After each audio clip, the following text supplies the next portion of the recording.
പക്ഷേ കേന്ദ്രസേന വരുമ്പോൾ സാധാരണ പാലിക്കേണ്ട ചില മാനദണ്ഡങ്ങൾ ഉണ്ട്, അത് സംസ്ഥാനം അറിയിക്കണമെന്നൊക്കെ ഉണ്ട്. പക്ഷെ അതൊന്നും പാലിച്ചില്ല. ഇത് കേന്ദ്രത്തിൽ ഇതൊക്കെ ചെയ്യുന്നതൊക്കെ ന്യായമായിട്ട് ചെയ്യുന്നതാണോ? അപ്പോൾ ഇതൊക്കെ ചെയ്യുന്നത് ഞാൻ നേരത്തെ പറഞ്ഞതുപോലെ അവരുടെ അജണ്ടയാണ്. 356 ഈ കേരളത്തിൽ നടക്കാൻ പോകുന്നില്ല എന്ന് ഫാസം വരണം. അത് ഈ തിരഞ്ഞെടുപ്പ് കഴിഞ്ഞ ശേഷം നമുക്ക് നോക്കാം.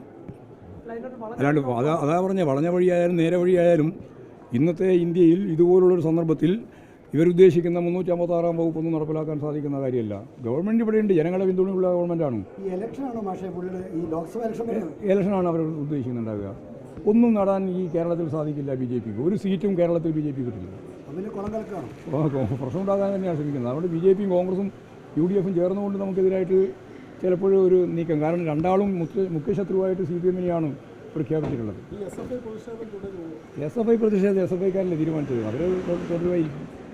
അവരിപ്പോൾ തുടരുന്നു എന്നുള്ളതാണ്. CRP ഉള്ളതുകൊണ്ട്, പട്ടാളം വന്നുകൊണ്ട് ആരെങ്കിലും പ്രതിഷേധം അവസാനിപ്പിക്കുമോ? പ്രതിഷേധിക്കാൻ തീരുമാനിച്ചവർ പ്രതിഷേധിച്ച് മുന്നോട്ടേക്ക് പോകില്ല. അതിൽ പട്ടാളോ അതുപോലെ തന്നെ പോലീസോ ആണോ, അല്ല വേറെ സെൻട്രൽ ഫോഴ്സാണോ അതിൽ തടസ്സമായി നിൽക്കുക? ക്രമസമാധാനം ഇതുപോലെ ക്രമസമാധാനമുള്ള ഒരു സംസ്ഥാനം കേരളത്തിൽ, ഇന്ത്യയിൽ വേറെ എവിടെയില്ല. ഒരു ഗവർണർക്ക് ഒരു പിടിയുടെ മേലെ കുത്തിയിരിക്കാൻ 1.5 മണിക്കൂർ 2 മണിക്കൂർ ഇരിക്കാൻ സാധിച്ച വേറെ ഈ കേരളത്തിൽ ഏത് സംസ്ഥാനമായിട്ടുള്ളത്? മിഠായി തെരുവിൽ പോയിട്ട് മിഠായി വാങ്ങാനും ഹൽവ വാങ്ങാനും സാധിക്കുന്ന ഒരു പോലീസുകാരൻ്റെ ഉള്ളിലാണ് പോകാൻ സാധിക്കുന്ന ഒരു ഗവർണർക്ക് ഈ കേരളത്തിലല്ലാതെ അങ്ങനെ പോകാൻ പറ്റുമോ? അതിന് 1000 രൂപ കൊടുത്തിന്. 1000 രൂപ കൊടുത്തിന്. അതൊന്നും വലിയ കാര്യമില്ല. പട്ടാളത്തിനെല്ലാം ചിലവ് ആരാണ് വഹിക്കേണ്ടതെന്ന് ഇപ്പം നമ്മൾ അന്വേഷിച്ച കാര്യമില്ലല്ലോ.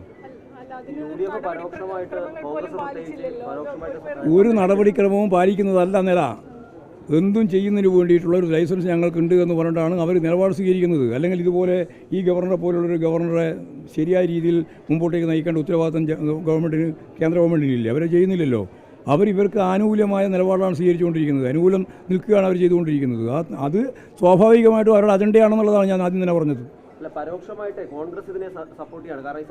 ഞാൻ നേരത്തെ പറഞ്ഞത് നിങ്ങൾക്ക് മനസ്സിലായില്ലേ? ഞാൻ കൃത്യമായിട്ടാണ് പറഞ്ഞത്.